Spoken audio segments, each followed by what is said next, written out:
This is day 90. 90. Us New Jerseyans, we have our own language. 10 days to go to 100 days. So that's pretty remarkable to me. I had a lovely meditation this morning, just nice and peaceful. You know, towards the end of my meditation, these purple blobs come across my eyes. And I always feel like I'm spinning around in the universe, the stuff of the universe right about that time. Someone on my Facebook page wants me to keep going, keep making videos after day 11, or day 100 at day 11, yeah. I'm certainly going to be continuing this meditation, and I think I will be continuing sharing via video, but I don't know if it will be every day. We'll just see. It's nothing I'm feeling any need to know. Imagine that. I just don't need to know today about that 10 days from now. I was taking into my meditation, I continue to just feel into what's seeking to emerge, asking for any insight about my trip to Alaska. I leave on the 7th, and things that I might be ready to do up there, or things that are seeking to come through me while I'm up there, ways in which I can teach or share what this journey has been. So things are starting to coagulate in a way that's giving me some insight and some ideas about what it is that I might do when I get up there. But everything is so different. I'm not the same person that I was when I came back from Alaska. I'm going back there, just different yet the same. I'm looking forward to the quiet that is Alaska. I'm looking forward to the sacred and powerful energy that comes off of that land. 30-degree weather swing. Those guys have just not been able to climb out of the 50s and the clouds thus far. So I'm grateful for the summertime experience I'm having here today.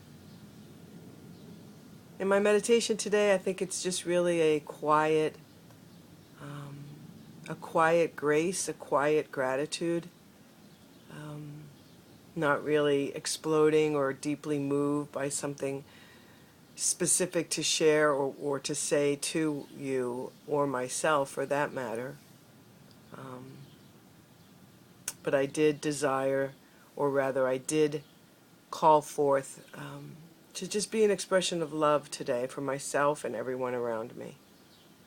Because sometimes that in and of itself is a practice, and it always is enough. Loving ourselves first. And once you get that mastered, or just once you do it, you don't even have to master it. Just once you start practicing loving yourself exactly as you are, as they say, warts and all, the expression of love has a bigger channel through which to flow. Though I certainly love this truth that you can't perfect that which is already perfect. I was listening to this guy's webinar last night, someone I have been resonating with, or at least I was resonating with him, and I wanted to see what he was going to be talking about. He's talking about this wave that's coming, and, you know, how to prepare yourself to catch the wave as an entrepreneur. And as I was listening to him talk, he kept saying, you know, I promise you, I promise you, I promise you. And though I understood what was underneath that, as I was listening, I kept thinking, you really can't promise any of this.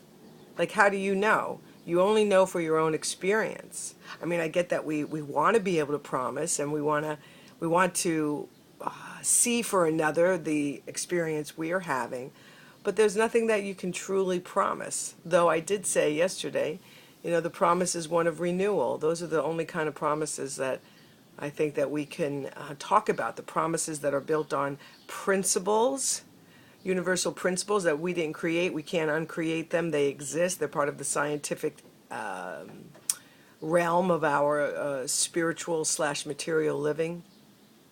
But as he was talking, he was clearly setting it up, as most of these people do, which is fine, because I came through that myself, but I'm on another side of it now, setting it up as I have information you don't have, and if you pay me $2,000, I'm going to give you the information that you don't have that you need to be able to catch this wave and deliver your message to the world and make a generated income yourself, and maybe even be able to charge other people $2,000 to tell them what you think they don't know that you now know that they need to know.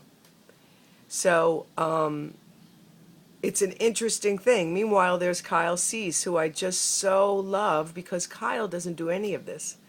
He doesn't send emails. I'm sure he creates an email list, but all he ever does is give away free content. He's just sharing his day-to-day experience. He's deeply resonating with people all over the place.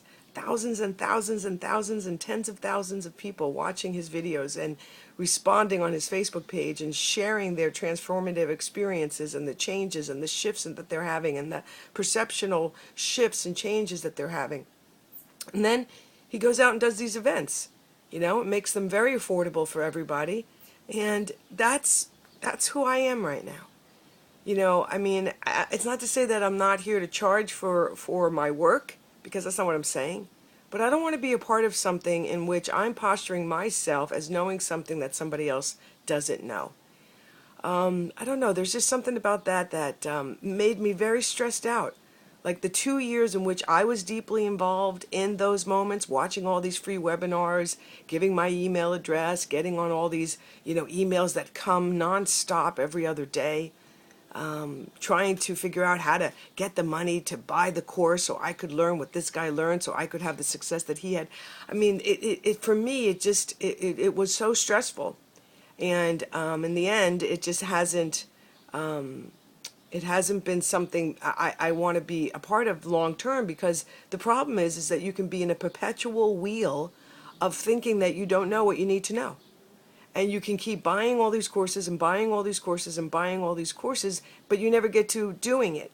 Now, that just may be my experience. Certainly I did take a course. It was like $997. I learned a ton of stuff and I did apply it. So I'm not saying they're completely invalid. I am just saying that I'm just in a different relationship with it all, as I try to be open to how am I doing this? How does my high self want to be a part of this world of marketing and packaging and generating income and advertising? And so I just noticed that something that resonated with me so strongly a couple of years ago, last night, it just didn't resonate, which is fine. Maybe tonight or tomorrow it will. Last night, it simply didn't. So it's important to really honor how we feel about things, because to me, my feelings are my guide. They are my GPS. If something lights me up and makes me feel happy and wonderful, that's go towards that. If something is heavy and doesn't feel good inside my body, don't go towards that. Go towards what lights you up. Go towards what makes you feel good. Go towards what makes you feel better. Go towards what makes you happy. We think we have to hang out with these low vibration people or relationships or jobs or conditions. We don't. Like I said yesterday, you know what? You're free to change your mind. You're free to change your emotional state. You're free to forgive yourself and others and move on. And here I thought I didn't have anything to say. Isn't that beautiful how that goes? So today I'm going to just hang out with some class material. I'm taking an online class to further develop my skill of being an online teacher, because I know that shift is happening. I know about this wave. I know that people are waking up and they are seeking help. But I try to come at things with, hey, you know what? You already know. You just may be unconscious to what you know. You just may not know that you know it yet. But there's nothing that you don't know that I know that I'm going to give to you. Do you know what I'm saying? I think this is just a really important thing for me. We all know everything we need to know, but we've been so trained away from it that we don't think we know. This is something I've been going through these last 100 days, if not longer. That I think that I don't have all that I need, that I don't know all that I know to move forward and to be the light that I want to be in this world. Well, it turns out I do. And as you begin to unhook from the world of effects that keeps telling you it's outside of yourself, and begin to tap into the messages that keep turning you back toward yourself, there's a shift. I said something yesterday that's definitely marinating in me. I don't know if it's going to be a talk or what it's going to be, but I used the phrase the turnaround. The turnaround. When you turn around from the world of effects, when you turn around and turn back towards yourself, when you give yourself permission, if not just for a day, to go, you know what would it be like if I did know everything I needed to know, and now I'm making a space for it to reveal itself through me in a language that I'm going to understand, because it's not the kind of thing that would use a language I don't understand. I mean, this is not something that's against us. It's not going to be like, okay, yeah, you know everything you need to know, but ha ha ha, I'm going to use a language you don't understand. I mean, this is not the way it works. This is really not the way it works. So, yeah. I'm excited about having the time to put some things together that have been bubbling up inside of me.